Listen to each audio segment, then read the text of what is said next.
and happy Monday. And welcome to, unfortunately, the last episode of the Marvinizer Master Group. It's been a real hoot. I've really enjoyed being with you on Monday mornings. I'm going to be missing you guys that have subscribed to these weekly motivational moments. The good news, though, is if you have not subscribed to me on LinkedIn, if you're not connected with me on LinkedIn, make sure you do that today. Just go on LinkedIn where it says search, type in my name. My handsome face will come up. Click on there, and I'm going to start posting a weekly tip on LinkedIn every week. And I don't want you to miss those.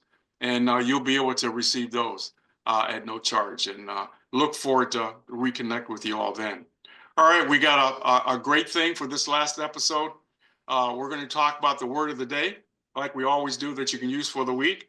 Cal is going to try to confuse me and get me in a situation where I can, but he hasn't got me yet. So we'll see what he does today. And then I got the last tip that I'm going to share with you before we close out. All right, the word for the day, the word for the week is self-control. Self-control. And I thought was very appropriate because if you've really been actively listening to what I've been talking about on Mondays, a lot is going to be based on your self-control. Making sure that you are in control of what? Your emotions. Self-control. Self-control requires you to be able to not let anger, you know what the biggest emotion that salespeople are that really kind of get us going is that panic, that rejection, that fear of what? Losing the opportunity. And when you get fearful, man, you do all kind of crazy things. And you know that from anybody that's watched scary stories. You're going, man, what is this guy doing? Why is he going in there? Well, fear. He wasn't thinking, you know.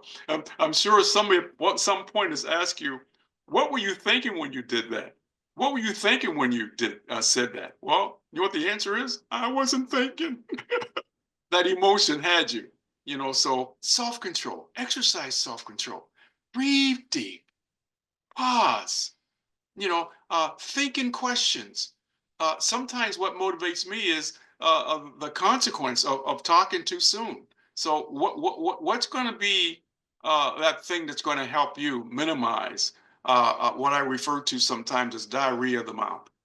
Self-control. Self-control. Think before you speak. Thinking questions. That's my message here for the word of the week is self-control. All right, what's the Ask Marvinizer anything for today?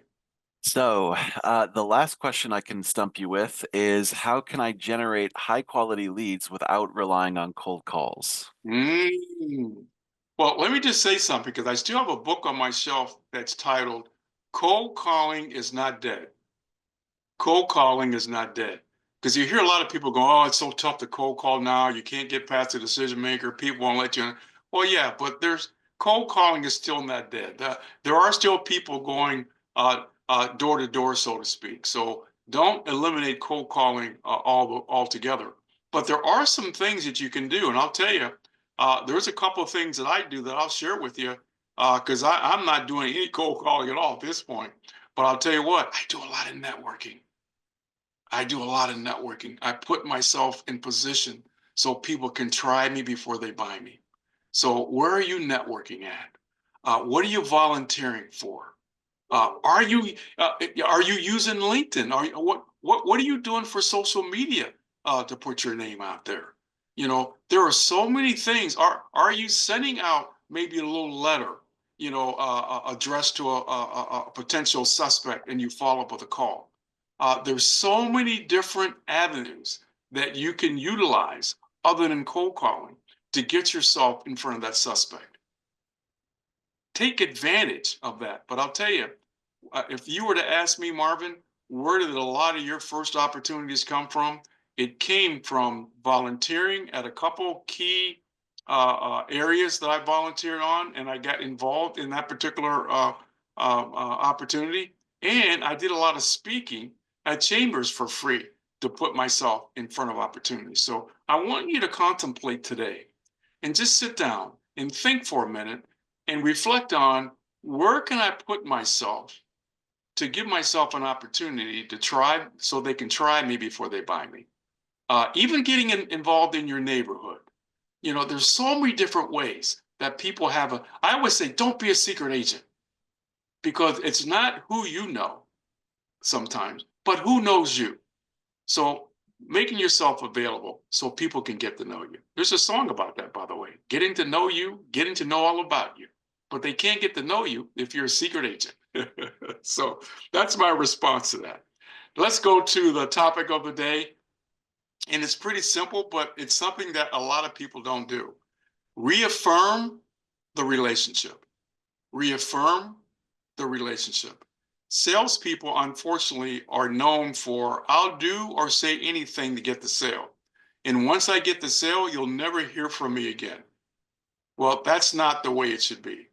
I talk about, are you reaffirming to the customer they made the right decision, not by buying from the company, but from buying from you. Remember, people don't buy from companies.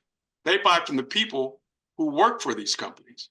So did you reaffirm to them they made the right decision? And I'm going to give you 4 areas that I want you to reflect on, and hopefully you can put a check mark in your head beside each one of these areas. First, before you leave, whether it's a phone call or face-to-face, you just got commitment. But before you leave, you want to let them know that they made the right decision, and here's why. That's first and foremost, because that begins to really make them comfortable and feel good about the choice they just made. You don't want buyer's remorse to pop up. So I'm going to say, Cal, let me assure you, boy, you made the right choice by having me come in doing that training for your company, especially since, remember, you share with me, and then share with them the problems and pain. Just remind them again, because of the problems and the pain, this is really going to be a what? A great solution for you. A great solution, not a service, not a product, but a great solution for you. Second opportunity is, I always say within 24 hours, but really it should, I'm sorry, 72, but it should be less than 72. I always say within hours. 24 hours is the most. I want to get back in front of them with some type of thank you, and continuing that reaffirmation that they made the right choice by going with me. So are you sending out a thank you card? Are they getting a call from somebody saying that, hey, we're glad that you this, or we're glad, what am I getting within hours of committing to you? Because again, in most states, in 72 hours, even when I sign a contract, I can bow out. I can say, I don't want to do this. I can cancel this thing. So what do I get within a 24-hour period or less after I've committed to a yes with your company? And it's nice if it comes from you. Email, text, just something that lets them know you appreciate their business. Third opportunity is ongoing. Anytime I get somebody's birthday, holidays, I use my weekly tip to stay in front of my clients. What are you doing ongoing? Because remember, your competitors are still coming after your customer. And if they haven't heard from you since they bought from you, and they're getting inundated by all kind of marketing material and calls from somebody else, when the time comes, you're out of sight, out of mind, and your competitor gets that opportunity.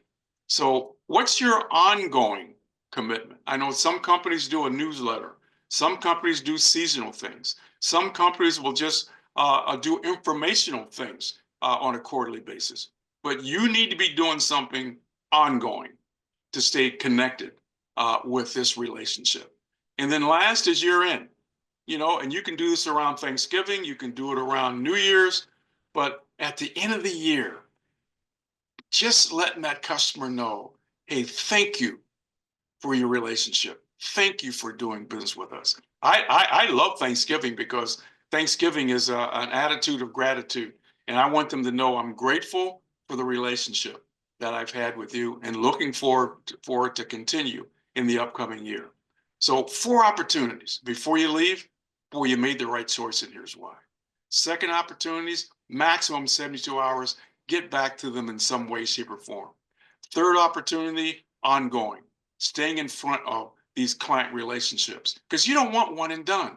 And fourth, year in. So you have 4 opportunities to stay connected with your customer relationships. Because if you said it was a relationship when you sat with me, then you have to follow up on it to make sure it happens. So that's the message. I'm signing off today. I look forward to connecting with you all on LinkedIn. Message me on there. It's kind of a bittersweet day here today, but it's been fun. Cal, you didn't stump me, my man, but No, you never know. We may get another opportunity down the road. yeah, you Hey, never have a know. great week. Remember the word of the day today was self-control. We talked about how we can make sure that we're doing effective communication with anybody we come in contact with, and reaffirm these relationships that you have with your clients moving forward.